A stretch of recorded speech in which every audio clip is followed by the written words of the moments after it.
termasuk melalui media digital itu belum sepenuhnya normalnya diatur dalam undang-undang. Jadi kejar-kejaran ya. Apalagi memang regulasi pemilu dan pemilihan hari ini tidak mengalami perubahan.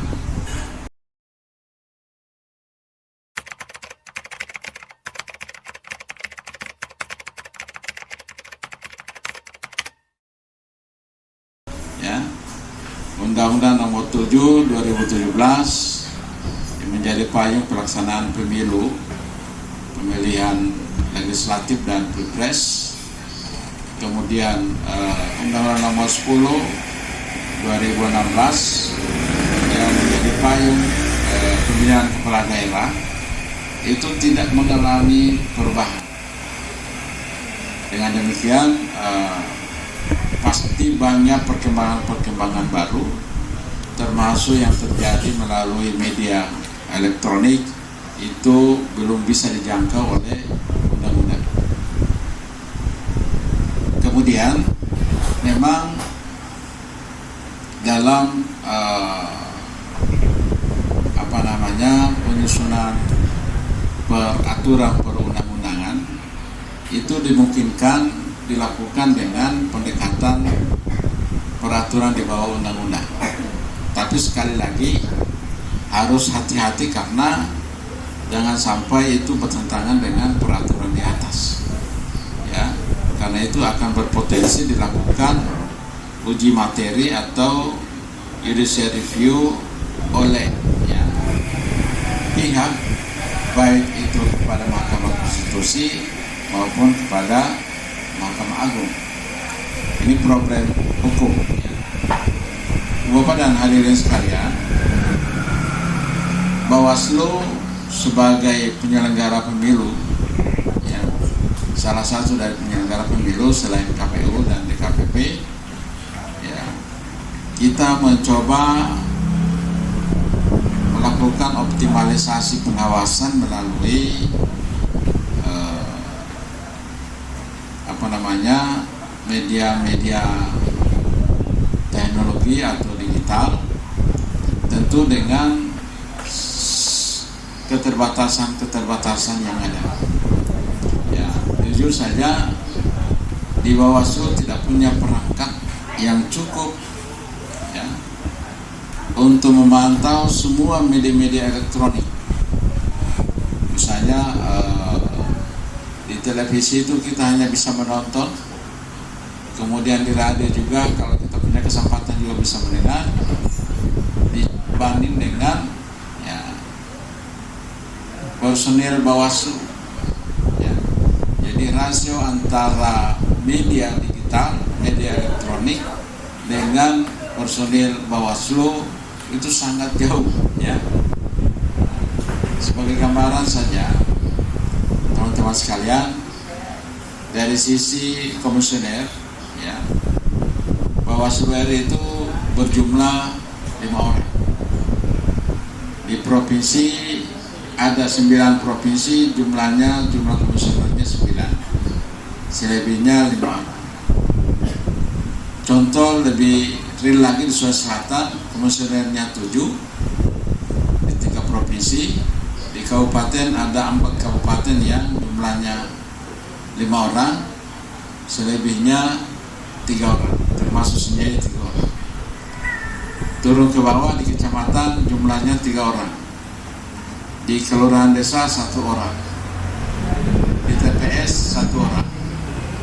Coba sandingkan dengan jumlah media sosial itu. Jadi luar biasa rasio yang sangat jauh ya. Dan karena itu teman-teman sekalian, kita kembali kepada apa menjadi tugas Bawaslu ya. Jadi Bawaslu itu pertama tugasnya melakukan pencegahan ya. Yang kedua melakukan pengawasan, yang ketiga melakukan penindakan. Nah, dalam perspektif pencegahan tentu ya kita lakukan melalui himbauan-himbauan, sosialisasi seperti ini, ya, sosialisasi tatap muka, bisa juga melalui media-media lain, spanduk, tikir dan sebagainya. Yaitu langkah-langkah pencegahan yang kita lakukan, ya. Dan itu jujur saja juga belum maksimal. Mencegah ASN saja, PNS untuk tidak berpolitik praktis, itu juga sudah luar biasa kita melakukan, tapi pelanggaran tetap berjalan. Nah, teman-teman sekalian, salah satu yang ini sekedar contoh saja, ya, pelanggaran netralitas itu diatur di peraturan menteri terkait. Ya, misalnya ada ASN yang melike ya status salah satu politisi, itu masuk dalam kategori pelanggaran disiplin dan pelanggaran perilaku, ya, ASN, dan itu banyak diproses oleh Bawaslu, ya. Itulah sehingga kita terus melakukan sosialisasi ke jajaran ASN, TNI, Polri, supaya berhati-hati menggunakan media-media sosial. Banyak ASN yang kita proses, kita minta klarifikasi, kita panggil klarifikasi, kemudian setelah dugaan pelanggarannya itu kuat, ya, memenuhi unsur, kita teruskan kepada instansi yang berwenang, yaitu melalui Komisi Aparatur Sipil Negara. Teman-teman sekalian, kemudian ini pengalaman kami juga ketika ada kegiatan kampanye di media sosial yang kita periksa karena mereka melakukan kampanye di luar jadwal, ya, melalui media elektronik dan media-media sosial lainnya. Nah, hanya sebatas itu, dan tentu banyak sekali pelanggaran atau potensi pelanggaran yang terjadi di luar jangkauan pengawasan Bawaslu dan jajarannya. Oleh karena itu, dalam rangka langkah-langkah pencegahan, kita melakukan sosialisasi kepada masyarakat apa yang kami sebut dengan pengawasan partisipatif, ya, pengawasan yang melibatkan banyak pihak, ya. Itu kami sudah menggelar sejumlah kegiatan, termasuk misalnya kami melaksanakan sekolah kader pengawasan partisipatif, ya. Ya, sekedar contoh saja, di Sulawesi Selatan ini kurang lebih 2.000 alumni SKPP, ya.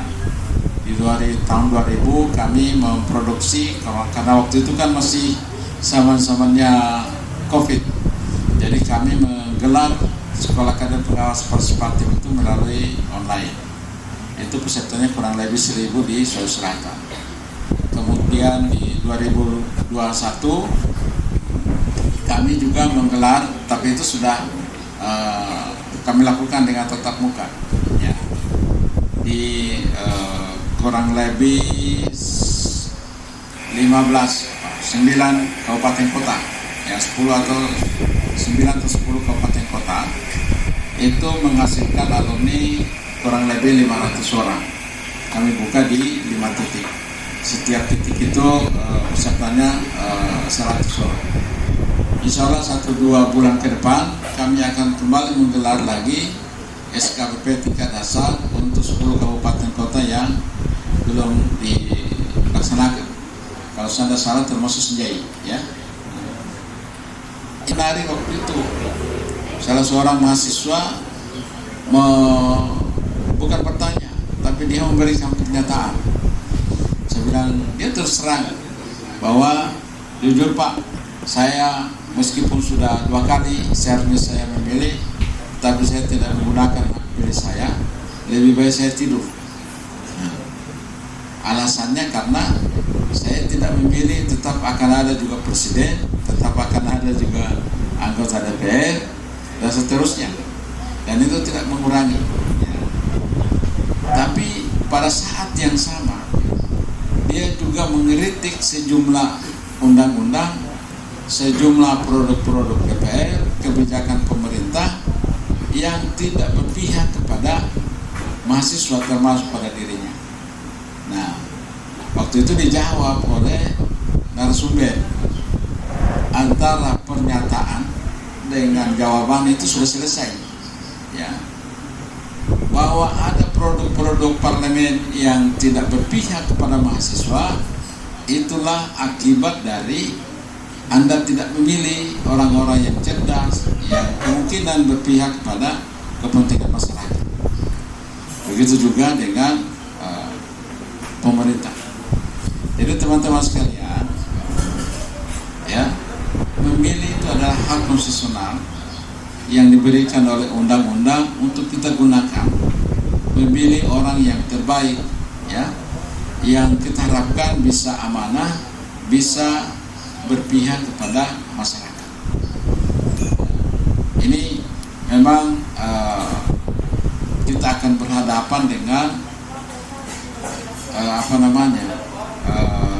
pengaruh-pengaruh yang bisa menggiring kita untuk tidak menggunakan hak pilih kita secara cerdas, secara rasional dan seterusnya. Ya, salah satunya adalah pengaruh politik uang, ya, transaksional, ya, pragmatis dan seterusnya.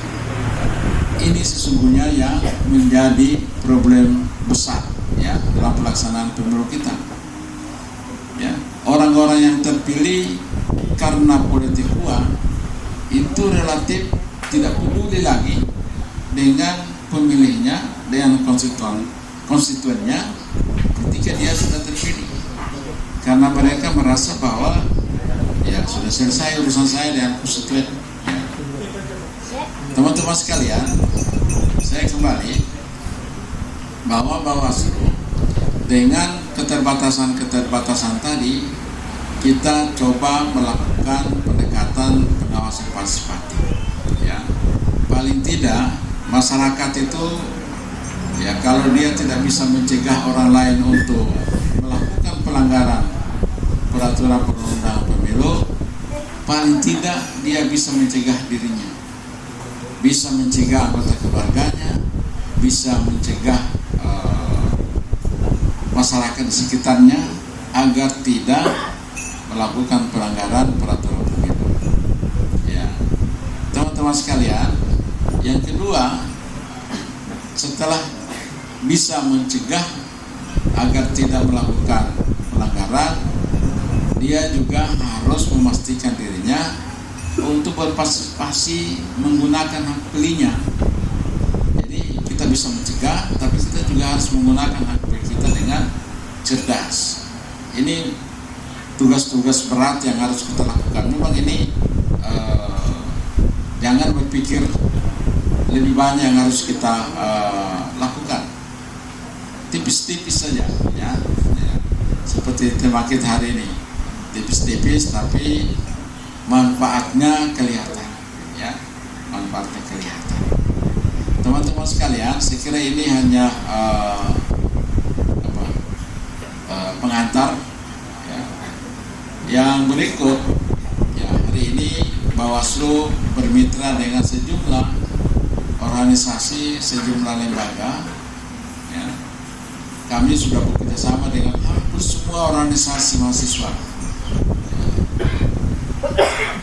OKP, ya, mulai dari wadah berhimpunnya, anggota wadah berhimpun, ya, itu sudah MOU, sudah kerjasama.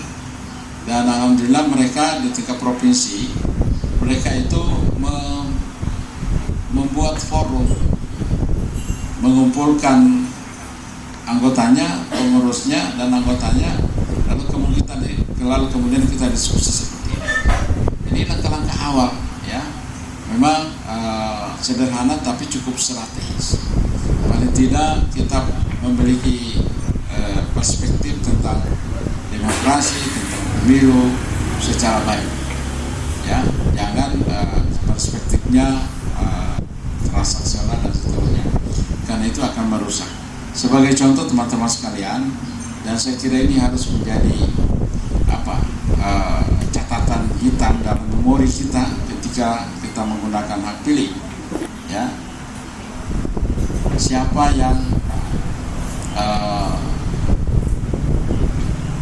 gubernur hasil pemilihan gubernur yang lalu,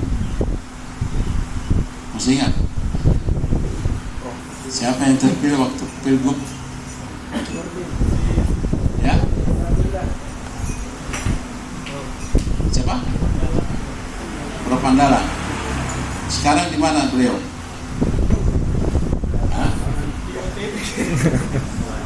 Iya. Itu adalah akibat dari politik uang. Saya berani katakan itu adalah akibat dampak dari politik uang. Saya ikuti betul proses persidangan, ya, mulai sidang pertama sampai terakhir. Di situ kelihatan di fakta-fakta persidangan bahwa peristiwa itu OTT itu ada kaitannya dengan politik uang pada saat itu. Kemudian akan dikaitkan kembali dengan, ya, rencana politik uang untuk periode kedua. Itu semua muncul terungkap dalam persidangan. Dan ini catatan hitam yang harus kita jadikan pelajaran. Jujur kita semua orang Sulawesi Selatan malu, ya, malu. Ternyata kita salah pilih. Itu sangat malu. Mudah-mudahan masih kita penyesiri, ya. Jangan sampai itu terulang. Fakta persidangan tidak bisa dibohongi. Ya, saya simpan juga putusannya. Jadi diri salahnya itu jelas sekali. Sampai hari ini masih ada beberapa lagi pihak yang terlibat waktu itu sedang diproses oleh KPK. Termasuk ada unsur dari BPK. 2 minggu yang lalu sudah diambil satu-satu, sudah diperiksa dan sudah ditetapkan sebagai tersangka. Sebentar lagi akan digelar lagi sidang. Itu contoh konkret, tidak usah jauh-jauh, dampak dari politik uang. Ya. Teman-teman sekalian, saya kira ini pengantar dari saya.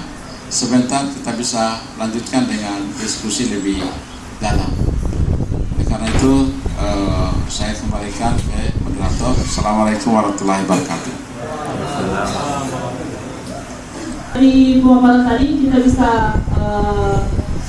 sedikit menarik kesimpulan bahwa penting sekali masyarakat untuk terlibat aktif dalam pengawasan pemilu, utamanya tentang bagaimana membantu penyelenggara pemilu dalam meminimalisir banyaknya pelanggaran pemilu di media sosial, kemudian bagaimana menyikapi banyaknya berita-berita hoax yang beredar. Itu mungkin perlu partisipasi aktif dari masyarakat dalam mewujudkan ekosistem politik yang bersih, kemudian jujur dan adil. Untuk selanjutnya bagaimana memiliki Sulsel, di mana beliau akan memberikan materi atau gambaran tentang bagaimana sih literasi digital dalam pengawasan dan pemantauan pemilu di era digital. Waktu dan tempat saya persilakan kepada Bapak. Terima kasih, moderator. Assalamualaikum warahmatullahi wabarakatuh. Alhamdulillah syukranillah, mabad. Saya mungkin tipis-tipis waktunya 10 menit. Ya, kita mungkin sebentar akan lebih banyak sharing. Tapi insya Allah kita harus optimis walaupun ini adalah obrolan tipis-tipis tapi isinya daging semua. Pak Ketua Bawaslu yang saya hormati beserta seluruh jajaran, Ketua Netflix Sulsel serta jajaran, juga saya ucapkan selamat untuk Netflix Sinjai yang baru selesai dikukuhkan. Kakak Ana terjadi selamat datang kembali di Sinjai serta teman-teman dari Jadi. para pemantik yang saya hormati, Ketua Bawaslu Sinjai, serta teman-teman komisioner, Pak Muhammad Arsal Arifin dari KPU Sinjai, serta teman-teman komisioner KPU, teman-teman peserta obrolan tipis-tipis pemilu yang diadakan oleh Netflix bersama Bawaslu Sinjai yang saya hormati dan saya banggakan. Syukur alhamdulillah karena kita di hari ini sudah bisa melaksanakan sebuah ide dan gagasan dari teman-teman Netflix beberapa hari lalu yang sempat digagas dan bisa terlaksana. Selamat untuk kegiatan ini, dan saya juga merasa bangga bisa duduk di sini karena di samping kiri saya ini Kak Aru. Waktu saya belajar jurnalis, saya suka membaca beritanya di Pedoman Rakyat, tulisan beliau bersama Kak Mustam, Kak Senawin, saya suka. Kak Ana ini saya waktu di Indosiar, beliau di ANTV, kita sama-sama sering meliput sebelum di komisioner KPU. Terakhir saya sama Kakak Ana ini turun meliput banjir bandang di Sinjai 2006. Itu terakhir kami sama-sama Kakak Ananya sebelum di komisioner KPU. Iya. Yang direpotkan banyak teman-teman pada saat banjir bandang di Sinjai. Termasuk Ketua Bawaslu Sinjai ya. Baik. Poin-poin yang ingin saya sampaikan dalam kapasitas saya sebagai Ketua Relawan TIK Sulawesi Selatan. Yang pertama adalah berdasarkan hasil survei tahun 2021 PGI, Asosiasi Penyelenggara Jasa Internet Indonesia dan Indonesia Worldstar, itu angka pengguna internet kita di 2021, sementara menunggu juga rilis 2022 sekarang, angkanya itu sudah 212,3 juta pengguna internet di Indonesia. Kemudian dari 212,3 juta pengguna internet di Indonesia, itu 170 juta itu sudah menggunakan media sosial. Jadi 170 juta, angka yang luar biasa. Ini potensi dan sekaligus peluang. Jadi 170 juta itu sudah ada yang menggunakan Facebook, sudah ada yang menggunakan Instagram, sudah ada yang menggunakan Twitter dan media sosial lain, platform yang lain. Ya. Kemudian internet selalu terkait dengan dua sisi mata uang. Sisi positifnya, misalnya kalau terkait dengan pemilu, kerja-kerja pengawasan akan lebih cepat. Transparansi kinerja penyelenggara juga akan bisa diakses oleh publik. Kemudian PPID-nya mungkin penyelenggara PPID-nya, pejabat pengelola informasi dan dokumentasinya bisa lebih aktif dalam melakukan sharing informasi. Kemudian materi-materi publikasi bisa lebih cepat sampai kepada publik. Ini kelebihannya. Nah, kekurangannya ya itu tadi. Ini juga menjadi problem di kita yang harus diselesaikan, adalah literasi digital kita yang masih rendah. Ya, ini problem kita, literasi digital. Makanya itu kemarin kita juga termasuk terlambat. Kementerian Kominfo baru meluncing modul literasi digital itu tahun 2021 pertengahan. Modulnya itu ada 4 sebagai panduan untuk kita media sosial ini lebih sehat, ya. Kabar-kabar bohong itu bisa lebih berkurang, ya. Bisa ditutupi dengan informasi-informasi positif dan konstruktif. Itu modulnya baru di launching pertengahan tahun lalu. Ada 4 modul. Yang pertama adalah digital skill, kecakapan digital. Kemudian digital safety, misalnya Bawaslu dengan KPU yang punya aplikasi segala macam. Ini perlu juga mengenal apa itu digital safety, keamanan ya digital. Makanya ini efek Biorka ya kemarin juga ya. Ini juga makanya digital safety itu penting, melindungi keamanan data kita di penyelenggara nanti. Kemudian modul yang ketiga adalah digital culture, ya, budaya digital. Jadi digital skill, digital safety, digital culture. Nah ini yang penting. Modul keempat, digital etika bermedia digital. Nah, di Relawan TIK sekarang ini karena berjejaring dengan Kementerian Kominfo dan Siberkreasi, juga di Sulawesi Selatan beberapa lembaga ikut terlibat sosialisasi modul literasi digital ini. Kita masih jalan terus ini. webinar masih jalan terus. Ini untuk memperkuat ini pemahaman masyarakat atas penggunaan perangkat-perangkat digital platform supaya ranah digital ini lebih sehat. Ini yang terus dilakukan. Nah, itu tantangan pertama dan problem yang harus kita selesaikan. Literasi digital harus terus meningkat. Kemudian yang problem kedua yang kami temukan di Relawantik khususnya di Selatan, itu juga mungkin informasi kepada Pak Ketua Bawaslu, kami belum menemukan SDM di penyelenggara yang memang ditugaskan fokus untuk mengurus ranah digital ini, pengawasan di ranah digital ini. Mudah-mudahan nanti, saya apresiasi kemarin juga di Bawaslu sempat hadir waktu MOU dengan semua OKP dan organisasi kemahasiswaan. Melalui stakeholder ini ya, kita berharap membantu meningkatkan literasi digital. Kemudian kita berharap juga membantu Bawaslu dalam mengawasi ranah digital ini dari konten-konten yang sifatnya tidak konstruktif, ya, destruktif. Nah, itu problem yang kedua yang kami temukan. Kemudian yang ketiga, problemnya adalah Undang-Undang Pemilu tadi yang belum mengakomodir proses penyelesaian, ya, perkara yang sifatnya berseliweran di ranah digital yang disampaikan tadi Pak Ketua Bawaslu Provinsi. Yang digunakan hanya menggunakan instrumen PIDUM, pidana umum, ketika itu terkait pencemaran nama baik. Kemudian Undang-Undang 19 ITE, informasi transaksi elektronik, paling berujung ke situ. Belum diatur secara eksplisit di Undang-Undang Pemilu kita. Nah, ini yang menjadi problem, 3 problem besar yang harus kita selesaikan secara bersama melalui kerja-kerja kolaboratif. Nah, kami di Relawantik, ya, tentu siap juga membantu teman-teman di Bawaslu untuk menciptakan ruang-ruang digital, ya, dunia maya kita lebih sehat. Makanya saya punya kemarin waktu menggagas, teman-teman Netflix menggagas ini, bagaimana sih kalau ini Bawaslu ini punya inovasi, misalnya taruhlah misalnya inovasi Pakintak, ya, Pakintak itu membentuk tim Pakintak misalnya. Pakintak itu akronim tim pengawas, ya, pembuat konten informatif dan konten edukatif, ya, seperti itulah kita kira-kira. Artinya ada SDM yang memang tugasnya adalah menongkrongi itu media sosial.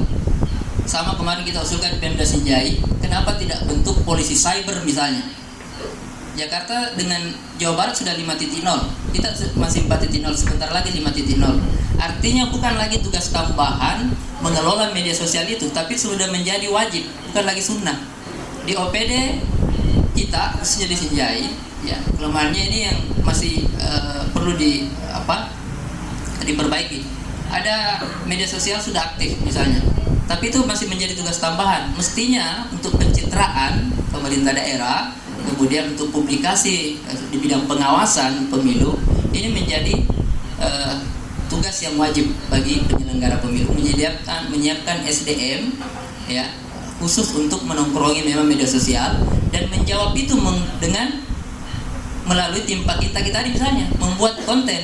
Karena kita di Relawantik punya tagline, 1 berita hoax kita harus tutupi dengan 2 berita yang konstruktif, ya. Karena kita berada di era postrat itu kan di mana kita bukan hanya berada di era digital. Postrat itu era di mana kebohongan bisa saja menjadi kenyataan, ya. Era di mana fakta itu tidak lagi menjadi sebuah alat untuk mengiring opini publik. Tapi sekarang di era postrat adalah di mana pendekatan emosional dengan keyakinan personal itu yang menjadi landasan netizen untuk membuli siapa saja, untuk membuat konten hoax, karena pendekatannya emosional. Saya kedekatan emosional dengan Pak Arsal, ya, saya lebih pilih Pak Arsal nanti, walaupun misalnya Pak Arsal ada salah misalnya, kan, itu pendekatan emosional dan menggunakan keyakinan personal, tapi tidak menggunakan dukungan fakta-fakta yang objektif. Itu netizen kita di Indonesia, dan itu tidak bisa dicegah, akan berkembang terus seiring dengan berkembangnya pesatnya teknologi informasi. Maka saya katakan ini menjadi tugas wajib pengawasan di ranah digital perlu ada person, kalau perlu di SK-kan misalnya khusus untuk polisi cybernya ini, pakai kaki ini dari Bawaslu. Ini perlu. Dan kemarin saya 2 tahun lalu Pak Ketua ya, kita diskusi dengan Bawaslu Sinjai Pak Ketua di Gojeng terkait pemanfaatan pengelolaan website juga. Alhamdulillah websitenya juga Bawaslu Sinjai up to date. Itu juga kita selalu baca-baca informasinya dengan up to date, di sharing terus menerus. Itu juga akan membantu mengurangi kabar-kabar bohong yang beredar di ranah maya. Dan memang tugasnya itu tiap detik harus ada yang diupload konten edukatif, konten publikasi yang sifatnya ajakan untuk memilih secara cerdas, jujur dan adil. Ini juga bagian dari pendidikan politik di ranah digital. Ya. Itu saya pikir sebentar kita bisa lebih banyak sharing dan diskusi soal ini, karena soal ranah digital ini sangat menarik sebenarnya, karena banyak perangkat atau instrumen hukum yang ada di dalamnya. Ada undang-undang IT, ada pidana umum melalui KUHP, dan undang-undang pemilu yang mudah-mudahan terus diperbaiki, karena undang-undang yang baik itu adalah yang dibentuk berdasarkan pendekatan-pendekatan kondisi kekinian. Itu menurut saya. Saya pikir itu sebenarnya saya. Allahumma fiqh ila komentari. Wassalamualaikum warahmatullahi wabarakatuh. Apa dulu untuk materi kita kelihatan teman-teman masih semangat mendengarkan paparan materi berikutnya. Oke, tadi sudah dijelaskan tentang bagaimana literasi digital dalam pengawasan pemantauan pemilu di era digital. Tadi saya sedikit menangkap bahwa ternyata pengguna media sosial atau pengguna IT sudah lumayan besar jumlahnya, dan saya pikir dari sekian jumlah pengguna media sosial banyak di antaranya mungkin lebih 1/2 ya, banyak yang masuk kategori milenial. Ya. Jadi milenial itu kan kisaran pemula kisaran 17 sampai 37, jadi dari 37 umurnya mungkin sudah bukan milenial teman-teman ya. Ya, tapi tidak menutup kemungkinan bahwa kita masih menjadi milenial yang tidak terlalu melek teknologi. Artinya kita hanya sebatas pengguna. Ya, jadi untuk itu kita coba dengarkan paparan materi dari Kak Diana Rusli selaku Ketua Kaji Sulsel. Beliau akan memaparkan tentang bagaimana sih milenial sebagai pemilih cerdas yang melek teknologi. Waktu dan tempat saya persilahkan kepada Ibu. Terima kasih moderator. Assalamualaikum warahmatullahi wabarakatuh. Selamat siang. Salam hormat untuk para ketua Bawaslu Sulsel, Kak Armai, dan Ketua Bawaslu Sinjai. Juga ada Ketua Relawan TIK Sulsel. Kemudian ada Ketua Netfit Sulsel juga, dan ada juga mantan Ketua KPU Sinjai dan sekarang masih jadi komisioner. Di samping saya juga ada istri ketua KPU Sulsel. Jadi para ketua, dan nanti juga semua di sini ada ketua-ketua. Tapi pasti kita bukan ketuaan, karena kita lagi diskusi soal milenial. Nah, memang isu ini sangat menarik ya, bahwa menjadi perdebatan di kalangan pemiluan. Bagaimana sebenarnya penggunaan teknologi ini menjadi salah satu hal yang menjadi salah satu kebutuhan dalam proses penyelenggaraan pemilu. Walaupun secara kinerja dan sebagai alat bantu, teknologi informasi ini sudah bertransformasi sejak 2009 di KPU RI, tetapi bibitnya itu masih bibitnya, tetapi kemudian ekspansinya itu semakin luas di 2014. Taruhlah KPU memiliki sejumlah alat teknologi seperti sistem informasi partai politik, itu yang digunakan untuk melakukan verifikasi partai politik. Kemudian ada namanya sistem data pemilih, itu untuk melacak dan alat bantu memutakhirkan pemilih. Kemudian ada namanya situng, sistem pungut hitung yang digunakan di TPS. Ada sejumlah teknologi ya Pak Aksal ya. Kemudian di Bawaslu sendiri juga menggunakan namanya Gowaslu dan Siswaslu sebagai alat kontrol untuk melihat proses pekerjaan dan mengevaluasi kinerja penyelenggara ad hoc di masyarakat. Nah, alat bantu ini juga mendorong partisipasi publik untuk mengawal prosesnya. Nah, teknologi yang lainnya juga digunakan oleh para peserta pemilu. Para caleg kemudian mengekspansi dari ruang manual ke ruang digital untuk mempublikasikan dirinya, untuk menyampaikan visi dan misi dan sebagai alat penggerak pilihan-pilihan publik terhadap para caleg. Namun sayangnya memang kita melihat dampak yang secara signifikan bahwa pertarungan-pertarungan di media digital melahirkan konflik sosial yang terasa di tingkat masyarakat. Nah, kita melihat itu terjadi pada pemilu 2009. Ternyata disinformasi karena adanya informasi yang berseleweran itu bisa saja menyebabkan delegitimasi penyelenggara pemilu. Nah, isu-isu apa sebenarnya yang kemudian mengemuka pada pasca 2009? Misalnya, mungkin kita pernah mendengarkan surat suara dicoblos 7 kontainer. Padahal kalau kita bicara tahapan, belum ada daptinya, belum ada surat suaranya, belum fase di mana logistik harus didistribusi. Tapi sudah ada berseleweran, ternyata KPU sudah melakukan pencoblosan 7 kontainer. Belum lagi isu tentang keberpihakan Bawaslu RI yang mengatakan bahwa salah satu peserta pemilu untuk Pilpres itu banyak mengikuti aturan. Jadi ada bahasa yang dipelesetkan oleh orang-orang tertentu untuk menjustifikasi kebenaran yang tadi dari kebohongan menuju kebenaran untuk mendelegitimasi tugas-tugas kerja penyelenggara pemilu. Tingkat Sulawesi Selatan juga pernah ada soal soal yang tren di isunya Vanessa itu kemudian ada flyer yang berseleweran. Itu juga dilakukan oleh pihak tertentu. Artinya bahwa ruang digital ini sangat membahayakan. Di tengah budaya atau perilaku masyarakat digital yang cenderung dia fear of missing out, FOMO, kecemasan yang berlebihan terhadap informasi, mereka juga mengkonsumsi hal-hal yang sangat mereduksi, termasuk hoax, ujar kebencian, kemudian fake news, berita yang bohong, berita yang salah, judulnya aja yang besar dimantik, tetapi substansi isinya nggak ada. Jadi kalau nggak salah ini tren clickbait ya, kalau istilah jurnalisme clickbait, jadi judulnya bombastis, isinya nggak ada. Dan itu banyak sekali seiring dengan tumbuhnya media sosial online, media berita online. Jadi kepentingan pasar, politik, dan media sosial budaya itu mempengaruhi satu lingkaran dalam ruang digital.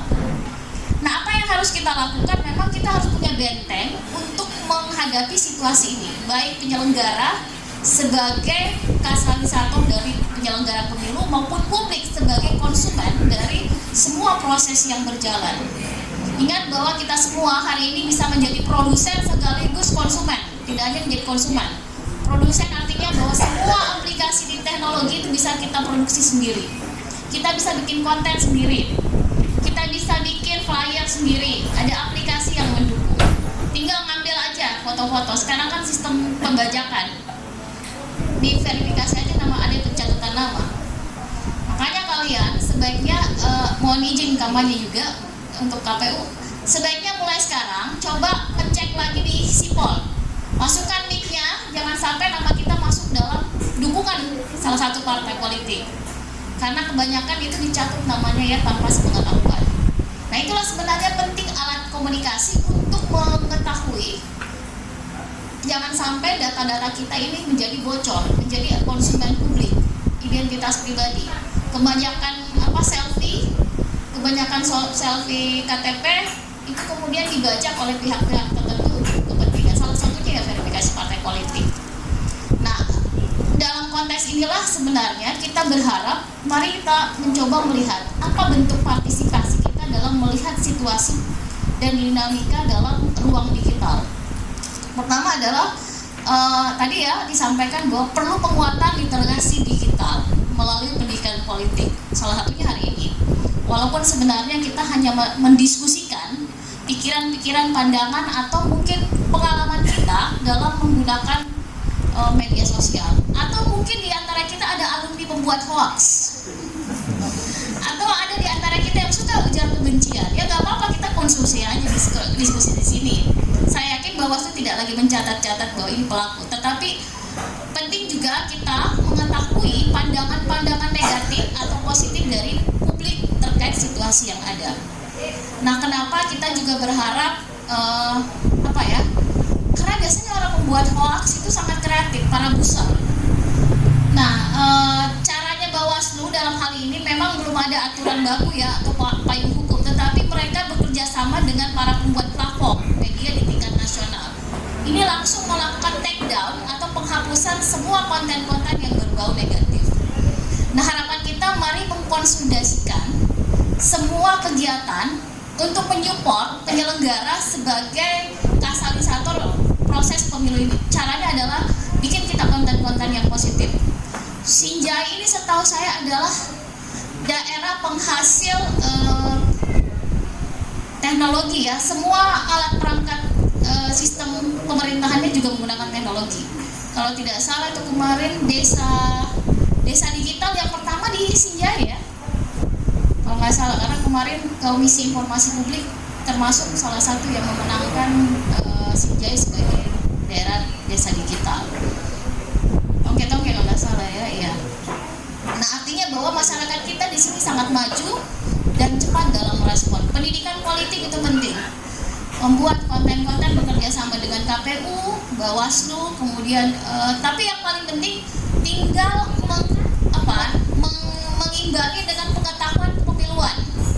Jadi setiap tahapan itu juga dipantau terkait dengan penggunaan teknologinya. Apalagi nanti kan ada namanya e-rekap di penghuni hitung. Itu membutuhkan semua mata bisa menjadi alat kontrol. Semua orang bisa mengakses internet. Semua orang bisa menggunakan e-rekap untuk melihat apakah data manual ini terkonfirmasi dengan kebenarannya dengan e-rekap. Nah, kedua, kalau kita sih sebenarnya di Sejadi dan Netfit dan juga beberapa teman penggiat banyak melakukan kegiatan-kegiatan politik di beberapa daerah. Salah satunya adalah mendorong kelas-kelas pemantau. Kenapa kita menarik pemantau itu di awal setiap tahapan? Karena banyak hal-hal yang perlu kita edukasi, banyak hal-hal yang perlu kita kawal dalam proses pemilu. Tidak lagi di ujung pada saat orang di TPS. Nah, mudah-mudahan kita bisa mendiskusikan dan kawan-kawan muda ini bergairah untuk bersama kami para pemantau terlibat dalam proses. Tujuannya apa? Menjadi mitra strategis untuk Bawaslu dan KPU. Mungkin itu saja. Terima kasih. Assalamualaikum warahmatullahi wabarakatuh. Oh, terakhir. Bismillahirrahmanirrahim. Khairat walau muwaffiq ila aqwamit thariq. Billahi taufiq wal hidayah. Assalamualaikum warahmatullahi wabarakatuh. Merdeka.